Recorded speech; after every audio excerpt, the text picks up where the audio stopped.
Okay, welcome back to the Reality Workshop, where the work usually gets pretty real. I finally got my parts in for my other axle, and I'm, starting to tap them on now. In one of my other ones, I tapped the other axle on one of my episodes. I use my brass drive and I peck it down. Use brass, good brass. But right now I'm going to talk about seal installation. This side I used to install the seal. This side we used to install the race. When we get ready to put the race inside the, I'll walk over here right quick.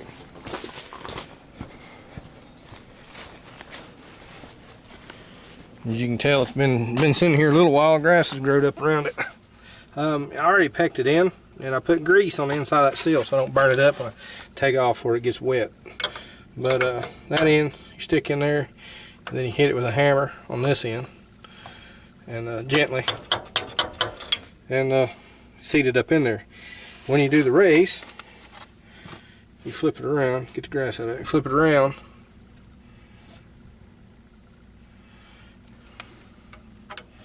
flip it around like that. Okay. Wow. That ain't good. I just pushed the race in by hand. Wow. Okay then. I need to investigate that a little bit more. When they do that, sometimes I used that Indian head shellac and put on the outer end of that race to keep that race from spinning inside that tube. But I'll put this tool, I'll take this off and put a tool and I'll tap it in there and see if it locks down. Meanwhile, I'll get back to that in a minute.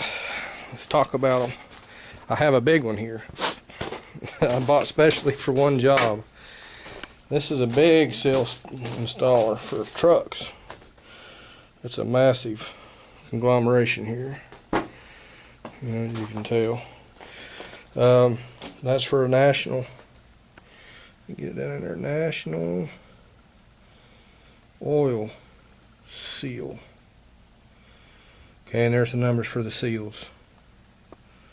Right there. Well worth its weight in gold.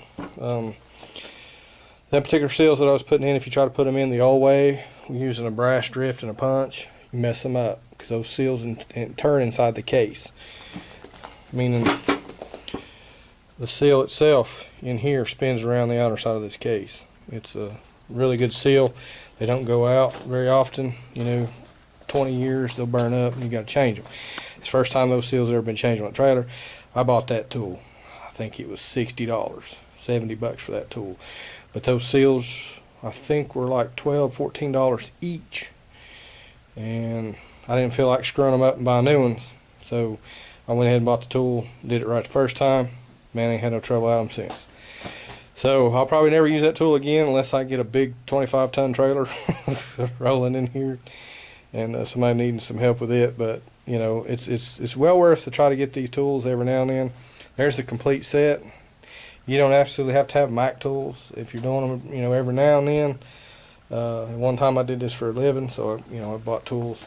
But I'm sure AutoZone Advance, you can probably get a reasonable set. And they do help. They definitely help keep you from damaging. But if you're caught out there where you can't, you can use a good piece of brass or a piece of wood to peck those in there with. You'll have to use the brass on it to get the race in there.